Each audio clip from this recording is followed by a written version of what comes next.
ഒരു സ്പെഷ്യൽ ചിക്കനാണ് ഉണ്ടാക്കാൻ പോകുന്നത്. അതായത് അതിൽ അധികം മസാലകളൊന്നുമില്ല, എല്ലാം ചതച്ചാണ് ഉണ്ടാക്കുന്നത്. ഉള്ളി, പച്ചമുളക്, ഇഞ്ചി, വെളുത്തുള്ളി, കരിവേപ്പില, കടുക്, പെരുംജീരകം, കുറച്ച് ഗരം മസാല, ചില്ലി ഫ്ലേക്സ്, മഞ്ഞൾ, ഉപ്പ്, പിന്നെ തേങ്ങ ഇങ്ങനെ ചുട്ടത്. ഇതെല്ലാം നമ്മൾ ചതച്ച് എണ്ണ ഒഴിച്ചു.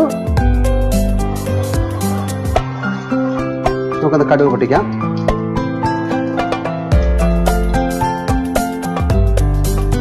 കടുക് ഇതെല്ലാം ഇട്ട് ഒന്ന് വഴറ്റാം. നമുക്ക് കുറച്ച് മഞ്ഞൾ, കുറച്ച് പെരുംജീരകം, ഗരം മസാല, ചില്ലി ഫ്ലേക്സ് ഒന്ന് നന്നായിട്ട് വഴറ്റാം. ചതച്ച് വെച്ചിരിക്കുന്ന തേങ്ങ ഇടാം. ഇതിലേക്ക് നമ്മൾ ചിക്കൻ ഇടും.